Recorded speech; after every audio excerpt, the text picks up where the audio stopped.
वो घर चलाना भी जानती है और दुनिया चलाना भी।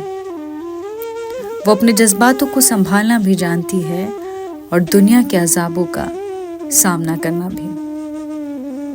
वो सहारा लेती नहीं किसी का तकलीफों में भी, लेकिन सबका सहारा अकेले बन जाती है। दुनिया ने बांध दिया उसे कई रिश्तों में, थक जाती है निभाते निभाते किरदार किसी की बेटी, बहन, बीवी, माँ होने का। दुनिया ने बांध दिया उसे कई रिश्तों में, थक जाती है निभाते निभाते किरदार किसी की बेटी, बहन, बीवी और माँ होने का। इस बीच भूल जाती है कि वो खुद एक औरत भी है। Presenting women's day special series on Kara news.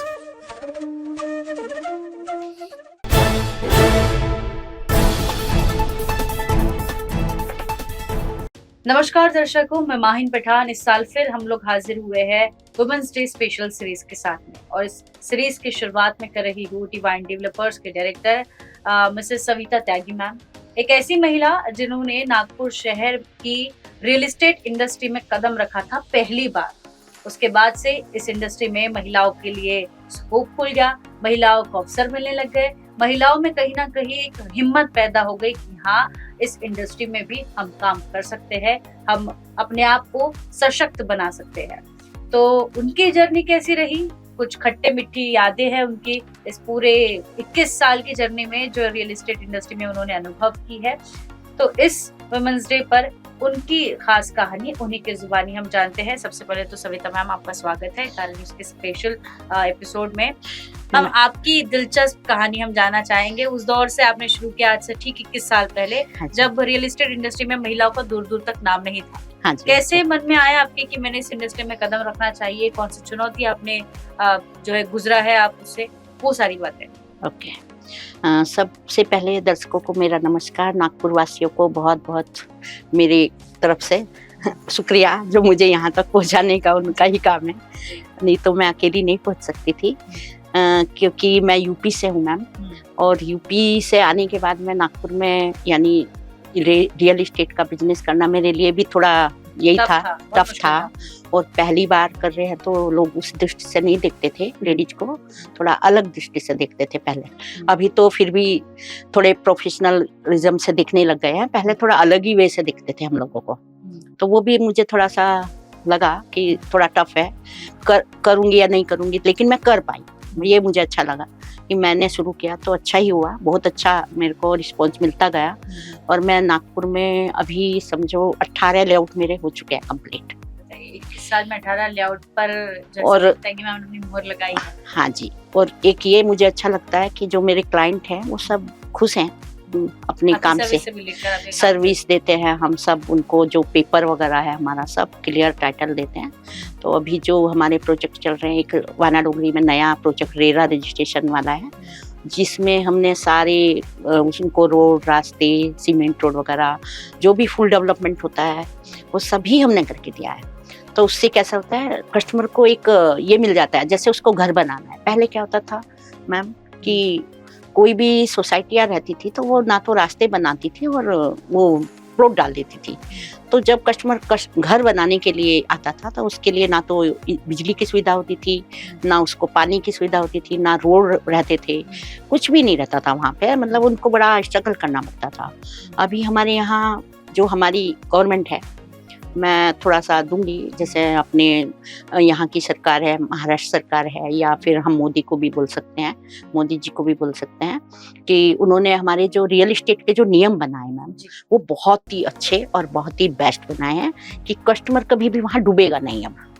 और बहुत क्लियरिटी दे दी है उन्होंने कि जो भी प्लॉट लेंगे आज नागपुर में, और नागपुर को बहुत ज़्यादा ग्रोथ आ रहा है। अभी न्यू नागपुर डेवलप हो रहा है नागपुर में, जो हिंगना रोड पे है। नागपुर का इंफ्रास्ट्रक्चर अभी पूरे देश में गूंज तारीफ कर रहा है। सविता त्यागी मैम, आप इस इंडस्ट्री में काफी समय से बिलोंग करते हैं। आपने बताया कि कैसे लोगों का विश्वास आपने ग्रहण किया, इतनी सर्विस दी, जब जाके लोग आपको इस इंडस्ट्री में देख पाए। वरना महिलाओं के लिए काफी ये थोड़ी कहीं ना कहीं स्ट्रगल करने वाली एक ये पूरी जर्नी रही होगी। अभी नागपुर का इंफ्रास्ट्रक्चर हम देख रहे हैं, उस पर आपका क्या विजन है? हाँ मैम, जैसे इस टाइम नागपुर का जो चल रहा है ना, मुझे तो लग रहा है पूरे देश में नागपुर ही सबसे आगे ग्रोथ कर रहा है मेरे हिसाब से, क्योंकि जितने भी बड़े बड़े प्रोजेक्ट आ रहे हैं सब नागपुर में आ रहे हैं। बहुत सारे का डिक्लेयर हो चुका है। एक नागपुर में आउटर रिंग रोड बन रहा है जो पूरे इंडिया में दिल्ली में है, और दिल्ली के बाद एक पुणे में है जो 120 मीटर चौड़ा है। तो पुणे में भी 110 मीटर चौड़ा है, लेकिन नागपुर में 120 मीटर चौड़ा हाईवे लाना बहुत बड़ी बात है।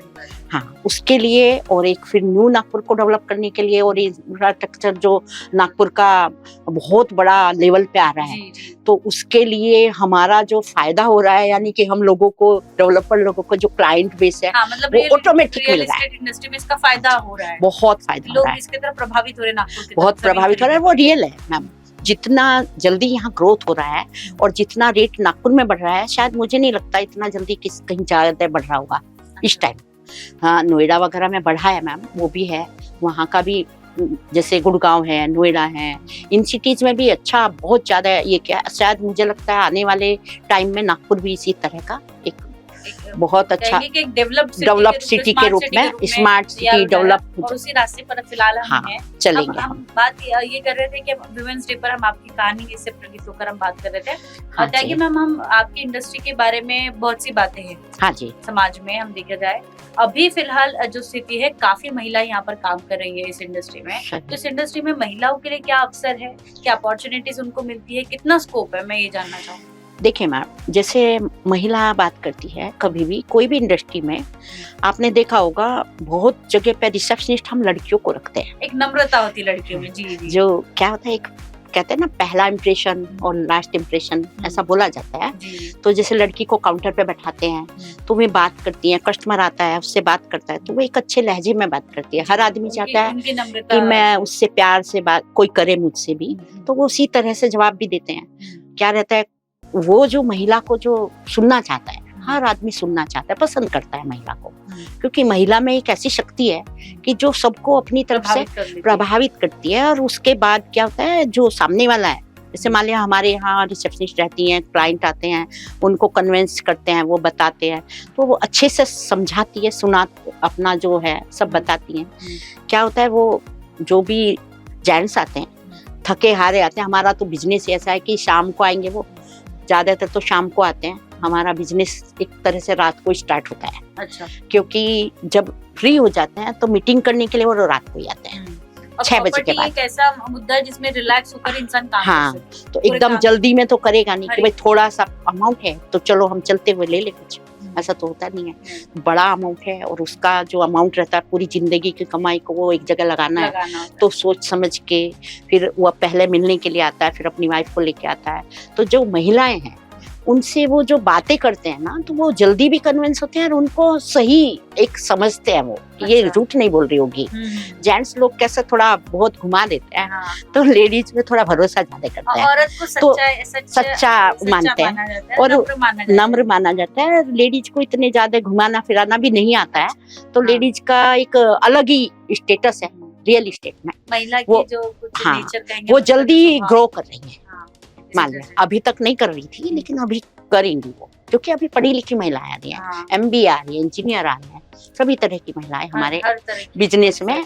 हाँ, सिविल इंजीनियर हैं, उनका भी बढ़िया है, आर्किटेक्ट है, क्या सब महिलाओं से संबंधित है। अच्छा। वो भी कर रही है, बढ़िया नाम कमा रही है। हर क्षेत्र में अपने से ही जुड़ा हुआ क्षेत्र है ना ये। देखो, आर्किटेक्ट के बिना हमारा काम नहीं होता है, फिर हमारा सिविल इंजीनियर के बिना काम नहीं होता है, फिर हमारे जो इंटीरियर होता है, बहुत सारे बिजनेस है इसके अंदर। जो महिलाएं हमारे बहुत ज्यादा इसमें आ सकती हैं और बहुत उनको ग्रोथ मिलेगी। मतलब एक ओपन हम कहेंगे इनविटेशन, बिल्कुल लड़कियां आ सकती है, यहाँ पर अपना करियर आजमा सकती है। बहुत अच्छा होगा उनके साथ, क्योंकि जो अभी जो हो रहा है ना, लोग समझते हैं पहले महिलाओं को इतना नहीं आदर मिलता था, अभी बहुत ज्यादा रेस्पेक्टेड पर्सन, यानी मैं बोलूँगी कि पढ़े लिखे लोग हैं, थोड़े एजुकेटेड लोग हैं, लड़कियां भी अच्छी पढ़ रही हैं। हमारे ज़माने में इतना पढ़ाते ही नहीं थे, तो हम पढ़े कैसे? ये भी तो प्रॉब्लम था ना। ऐसा नहीं है लड़कियां उस टाइम होशियार नहीं थी, उस टाइम भी होशियार रहती थी, लेकिन उनको पढ़ाया नहीं जाता था। थोड़ा पुरुष प्रधान देश है हमारा, मैं ऐसा बोलूँगी। तो पुरुष ज्यादा अपना चलाते थे, अभी थोड़ा सा उससे बाहर निकल गई है महिला बैलेंस हो रही है। बस मैं यही बोलती हूँ कि इतना भी पुरुष भी कभी कभी परेशान हो जाते हैं, तो थोड़ा सा बैलेंस बना के चले। हाँ, लेकिन टैगी मैम मैं ये समझना चाहूंगी कि क्या स्किल्स चाहिए रियल एस्टेट इंडस्ट्री में महिला को टिकने के लिए और काम करने के लिए, कौन सी स्किल्स होनी चाहिए? टिकने के लिए मैम ये है कि एक तो जो भी तुम बोल रहे हो, जो बता रहे हो, वो तुम्हारा सही होना चाहिए। जैसे मान लिया आपने बताया फर्स्ट, वैसी गलत इंफॉर्मेशन मत दो। गलत इंफॉर्मेशन देंगे तो आप टिक नहीं पाओगे ना, सामने वाले का गलत हो जाएगा। क्योंकि वो जो बिजनेस कर रहे हो आप, जिस बिजनेस में आप आए हो, हाँ वो ना करो, वो गलत है। क्योंकि क्या है, ये जो प्रोजेक्ट जो हम डालते हैं ना, ये बड़े बड़े प्रोजेक्ट होते हैं। कोई 30 लाख, अभी मेरे जो पहला ये अभी नया लेआउट डला है उसमें 30 लाख से स्टार्टिंग है और 1 करोड़ तक के प्लॉट है। तो मैम वो जो अमाउंट है उसको अगर हम झूठ बोल कर या कुछ करेंगे तो हमारे पास कोई कभी नहीं आएगा, तो कितना बड़ा अमाउंट उसका चला जाएगा गलत वे से अगर हम बताएंगे तो। पर गलत नहीं बताना है। देखो अभी मैं तो इतने साल से बिजनेस कर रही हूँ, तो मेरे साथ तो कभी कुछ गलत नहीं हुआ और मेरा बढ़ रहा है। तो बढ़ क्यों रहा है? क्योंकि मैंने सही काम किया है। तो मैं महिलाओं से, लेडीज से, जो भी लड़कियां हैं नई रियल एस्टेट में आना चाह रही है, मैं बस उनको यही बोलती हूँ कि ये वाला जो मेन है, मुझे तो वही लगा है अभी तक। क्योंकि अगर आप सही बोलोगे, सही बताओगे या उसका फायदा नहीं उठाओगे, रियल बता दो, कोई प्रॉब्लम नहीं, आप हमेशा टिके रहोगे बिजनेस में। तो आप ये इस इंडस्ट्री में मिससेल होता है मतलब? बहुत ज्यादा, बहुत होता है, बहुत ज्यादा होता है मैम। तो इस इंडस्ट्री सबसे ज्यादा होता है, रहना बड़ा मुश्किल, बहुत मुश्किल है। अगर किस साल से? मैं तो टिक गई बढ़िया, क्योंकि मैंने गलत किया नहीं, झूठ नहीं बोला मैंने, इसीलिए 18 लेआउट भी नागपुर में। और मेरे सब क्लियर हो गए, सबको सैलरी 7/12 सब कुछ करके दिया है। तो अभी कोई क्लाइंट मुझे बोलेगा नहीं कि मैंने साथ कुछ गलत किया, क्या हुआ, ऐसा थोड़ा सा रहता है। तो हर इंडस्ट्री है, बस महिलाओं को मजबूत होने की आवश्यकता है। बिल्कुल। और सच के साथ जो महिलाओं की जो एक पर्सनालिटी बनी हुई है ना, कि वो सच होल्ड करती है, नम्रता होल्ड करती है, तो वो समझाने की क्षमता उनके अंदर बहुत बेहतर होती है कि पुरुषों से ज्यादा महिला अच्छे समझा सके। हम यहाँ पर कम ज्यादा तो नहीं कर रहे हैं, पुरुष भी अच्छे से समझा पाते, लेकिन महिलाएं जो अपने आप को कम समझती है ना, तो वो कम कहीं भी नहीं है, वो बहुत ज्यादा अच्छा कर सकती है अगर वो समझे और ठाने तो। बिल्कुल ऐसा नहीं है यहाँ पुरुषों से हम अपनी तुलना कर रहे हैं या नहीं कर रहे हैं, वो गलत ना माने इस बात को। हम अपना मुद्दा रख रहे हैं कि जिससे महिलाओं को समझे कि हम भी आ सकते हैं, ऐसा डरे ना। क्योंकि क्या होता था, रियल एस्टेट को थोड़ा सा जेंट्स का ही बिजनेस माना जाता था अभी तक। ये मेरा कहने का मतलब है कि अभी तो इसलिए अभी लेडीज भी कर सकती है। और जो मुद्दे हैं ये जो मैं बताई कि उनको भी आना चाहिए, पहले पेपर वर्क सीखना चाहिए, उनको सब चीज पहले सीखनी चाहिए, मेरा ऐसा कहना है। जो आपको आता नहीं है उसमें जाओ मत, जब आपको पहले सीखो। देखो जैसे आप पढ़ाई कर रहे हो, आप टीचर बनते हो, तो पहले तो आपको क्लासेस वगैरह सब सिखाई जाती है ना, जो उनके लिए जरूरी है। तो वही वाली चीज रियल एस्टेट में भी है, पहले थोड़ी पढ़ाई करना चाहिए उनको। किसी भी चीज में जाने से पहले एक पढ़ाई जरूरी होती है। हाँ, उसके बाद में फिर आप अच्छा कर सकते हो, बहुत अच्छा कर सकते हो। तो बहुत सारी रियल एस्टेट की बातें कम समय में त्यागी मैम ने हमें बताई है। मैम आखिरी इंटरनेशनल वुमेन्स डे पर आप सभी महिलाओं को क्या संदेश देना चाहेंगे अपनी तरफ से? हाँ, मैं तो मैम बहुत खुश हूँ रियल एस्टेट के बिजनेस में आके। मुझे ऐसा लगता है जो ये रियल एस्टेट बिजनेस है वो महिलाओं को सभी को आना चाहिए, मतलब जो चाहती है, इंटरेस्ट है जिनको। तो अब कोई भी महिला कम नहीं है, घर में मत बैठो, पति के भरोसे रहना नहीं चाहिए, मेरा ऐसा कहना है। आप खुद निकलो, आत्मनिर्भर बनो। जो आत्मनिर्भर बनके जो होता है वो कहीं नहीं, उसे जो फीलिंग होती है ना वो कहीं नहीं मिलती, वो सबसे बड़ी चीज है। वो ग्लो हमें त्यागी मैम पर देखने मिल रहा है। तो कैसे आत्मनिर्भर महिला एक समाज में बनती है, समाज में एक प्रतिष्ठा अपनी निर्माण करती है, ये बखूबी हम देख रहे हैं। मैम ने 21 साल से अपना नाम बनाया है, डिवाइन डेवलपर्स आज इतने सालों से चल रहा है। तो यूं ही नहीं चल रहा है, उसके पीछे कई समय का, कई वर्षों का संघर्ष रहा है, बहुत मेहनत रही है और बहुत क्या कहेंगे सब्र रहा है। उन्होंने सब चीज लेकर चला है, इसी रास्ते से आपको भी गुजरना है और आपको भी अपनी कहानी खुद लिखनी है। बिल्कुल मिलते हैं अगले एपिसोड में अगली शख्सियत के साथ। बने रहिए कारण इस पर। धन्यवाद। Thank you. वो घर चलाना भी जानती है और दुनिया चलाना भी। वो अपने जज्बातों को संभालना भी जानती है और दुनिया के अजाबों का सामना करना भी। वो सहारा लेती नहीं किसी का तकलीफों में भी, लेकिन सबका सहारा अकेले बन जाती है।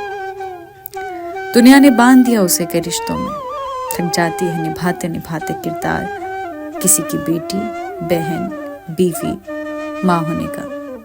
दुनिया ने बांध दिया उसे कई रिश्तों में, थक जाती है निभाते निभाते किरदार किसी की बेटी, बहन, बीवी और माँ होने का। इस बीच भूल जाती है कि वो खुद एक औरत भी है।